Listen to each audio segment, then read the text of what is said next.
Hello, I'm Erin Palmer, Team Rayceen Productions co-host and moderator. Hi, I'm Yilin Zhang, Team Rayceen Productions co-host and moderator.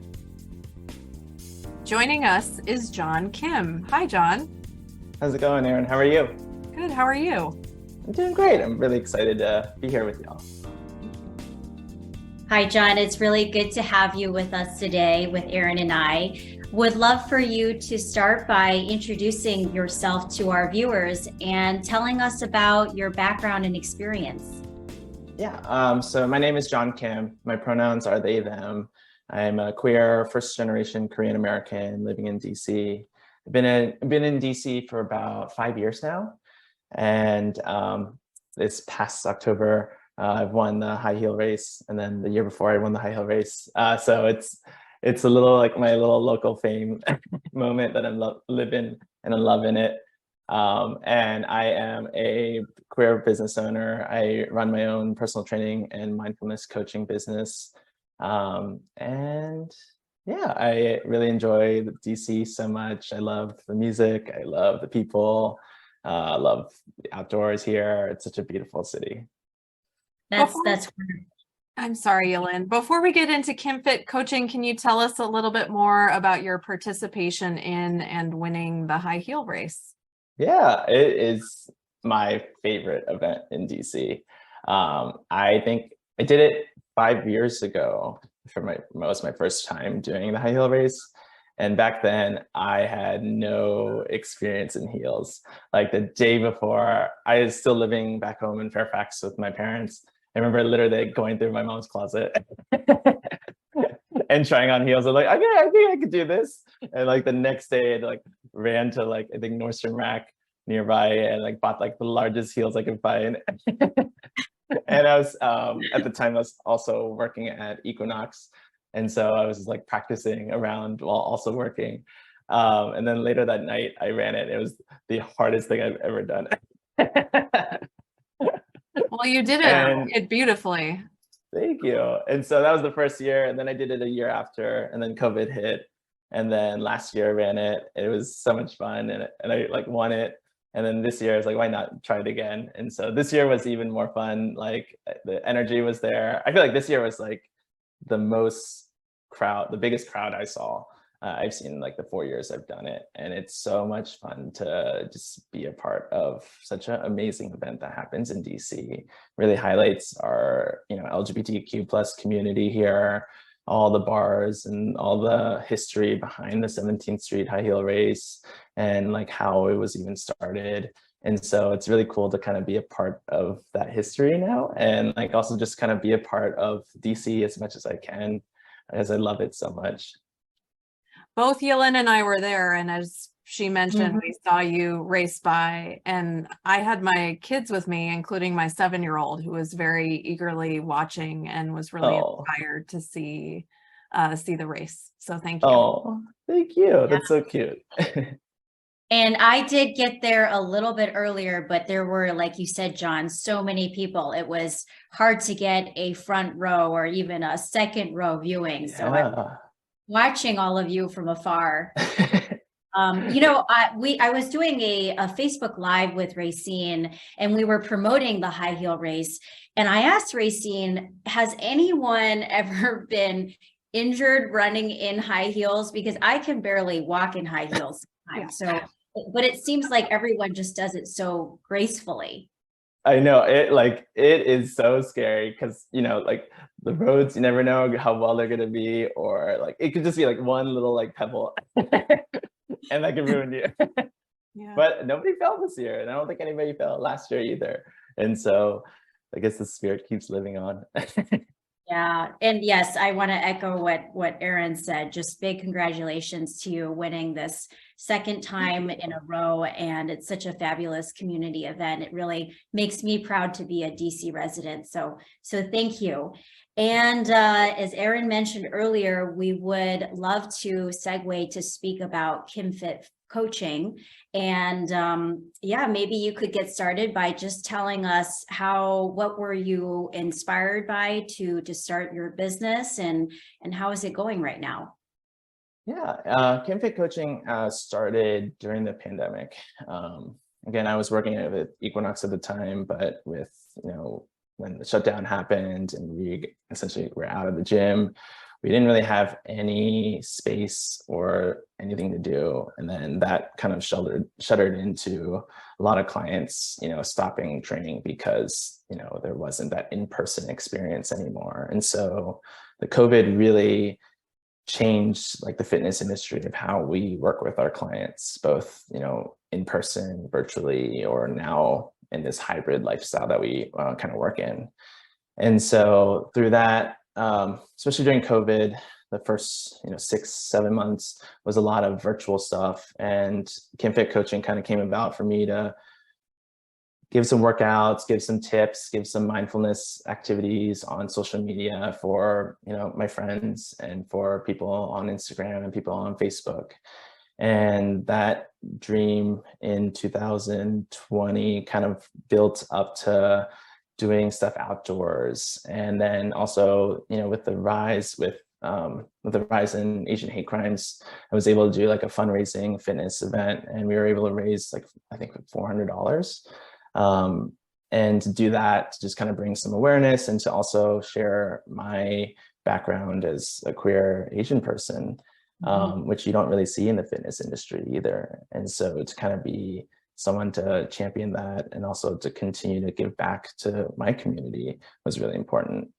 And from 2021, I was still working at Equinox, but around the October time, actually, I had a plan that I was going to leave. I was feeling burnt out at work there, and a lot of the goals weren't aligning with my lifestyle and who I was. And so last year, the high heel race actually kind of started this like 3-week hiatus of really planning my next chapter. And that's where, and around this time actually marks the time where I left Equinox to pursue KIMFIT coaching full time. And so the past year has been amazing. It's been so much learning, and a lot of learning and a lot of experience. A lot of ups and downs with the business. And it's been really cool to learn how to run a business that is centered around collective healing. Not just personal training. I offer mindfulness coaching, like meditation, breath work, stress management, sleep coaching, nutrition coaching as well. And the whole premise behind it is to just give more options to people, because the traditional models that the fitness, commercial gyms operate in is all personal training. And even though we had COVID and we learned all these new modalities of how to help people, we're now back into this part where we just reverted back to our old model, right? Yeah. Personal training and hour by hour. And for most personal trainers, that lifestyle doesn't work, and it's hard, and you're working, up at 5 a.m. and you're at the gym till 8 p.m. and the work-life balance, it doesn't exist again. And so by starting my own business, it took on more work, but in a different capacity. And so learning how to create more equitable pricing models for my clients. And so I'm working with other fitness and other practitioners in the area, creating an equitable pricing model that allows the client to actually choose what the rates are based on their access to income and their access to opportunity. Because, fitness is a luxury. And even in DC, right, a gym membership, you probably can't even find one that's under $100. And that is just the gym membership, right? That doesn't solve any of the lifestyle or behavior issues that, the whole world faces. And so for me right now, this past year has been such a learning opportunity to try and test all bunch of different things of really where I want to move KIMFIT coaching for the next couple of years. And so I was able to create like an online hip mobility program, because I used to have really bad back problems and hip problems. And so creating an online platform that people can subscribe to if they have any back problems or hip problems, or just, if you're just somebody who sits at work, working from home all the day. You know, how many problems are you dealing with just sitting? And so through like 5-minute mobility workouts or just simple routines you can add in, you can learn how to, you know, correct those and improve your day, your life. Absolutely. Yeah, I do love it when we can integrate physical fitness and emotional well-being into our day-to-day lives. And it doesn't necessarily have to be, you know, you spend 30 minutes getting to the gym and then you do the workout and then you go back home. It can be, there are ways to integrate it, to integrate it into your life. And I want to go back to actually what you've touched on in our conversation is I was looking at your guiding principles, and you talk about confident, strong, mindful, resilient. I'm just curious to learn, what kind of differences have you seen in your clients now in having a more integrated approach to well-being, physical, mental, emotional, compared to maybe just focusing on the physical aspect? What kind of differences have you seen in your clients? Yeah, this has been like the 4+ years of like culmination of 6+ years of working with clients, and really changing my mindset of that fitness is the only solution. I've been an athlete my entire life. I swam through college, and knowing that fitness had such a positive like influence on my life, I'm very grateful for. But you know, living in DC and growing up a little bit, learning that it's not just fitness that is the solution to everything. It's so, our health is so multifaceted. And so the guiding principles behind being confident, being strong, being mindful, and being resilient kind of ties to all the clients that I've worked with, and in the clients too that I've worked in the past year with this change in my practice, to make sure that, you know, everyone has different goals. And also a lot of people don't know what goals they want to achieve, or they want to do this, but they also want to do that, and they want to do this too. And it gets really complex, and fitness and our own health is so confusing. And when it comes to injuries or it comes to health issues that we face, what do? We can't just rely on fitness, right? What happens when you're older and you get injured and you can't rely on fitness? What else do you do to take care of yourself or take care of your personal well-being? So, and other aspects of your health, so that, you know, maybe you can't do fitness right now, but maybe that could be a goal in 3 months. Let's work on your mindfulness. Let's work on your resiliency. Let's work on all the other aspects of your life that we can do right now, so that when we can work on our fitness and we are at a time where we can do that, then we can do that too. And then the culmination of all of it, you're able to kind of succeed in a different, you know, different pipeline. And so the whole premise behind that and is just to help people also find or pick a goal and stick with it, whether they want to be confident, right? Or whether they want to be strong, or whether they want to focus on mindfulness, or if they're coming back from an injury, how do I become resilient so this doesn't happen again? That's wonderful. Erin, do you have any questions? I do. I was wondering if you could talk a little bit more about your work on hips and your hips class, which was really appealing to me to see as someone, as a woman and someone who's given birth to children, that like your hips go through this bizarro transformation. And I feel like I will forever have hip pain. So I'm curious to know more about what you offer in that and what that looks like. Yeah, and so I herniated my L4, L5 disc in 2017. And it wasn't just like one thing that ticked it. It was a lot of just built up back pain. I've had back pain since I was like 12. And at the time I hurt my back, going through the process with healthcare and trying to get like fixed took for almost a year.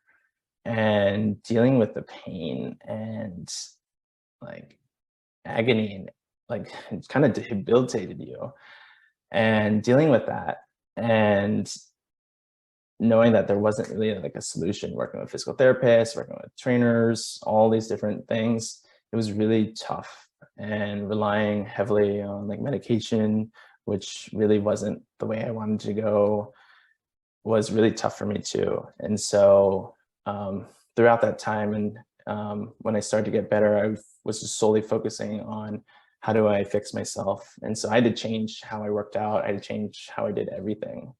And I finally found a way to fix that. And I haven't had any back problems since.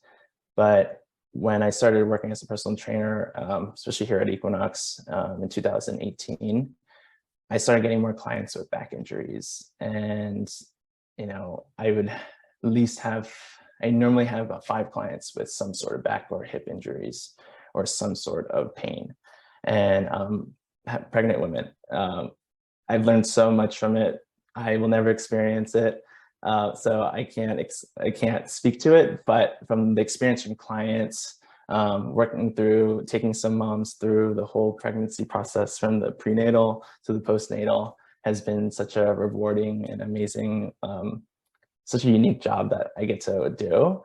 But also learning from moms that, you know, how after pregnancy, what happens to your hips, what happens to your back pain, you know, the leading up to the pregnancy and having the baby, that's like the hardest thing. But then you have to raise the kid. Yes. You can speak more to that than I can. But knowing, like, I've taken a couple of prenatal and postnatal certifications, and understanding like the pelvic floor is really important. And actually that's how I got into learning about how can I help teach people about the pelvic floor and teach more people about improving your core and your hips, your hip mobility, glutes, how everything is connected. And there's so many different facets of how hip mobility can improve everyone's lives, right? From being able to sit better, being able to stand up, carry groceries, carry your kids, you know, different things like that, or even just work out so you can improve your squat or your deadlifts. So from many different aspects, or even learning how to twerk, you know, like from creating this program. Do you teach that too? I do.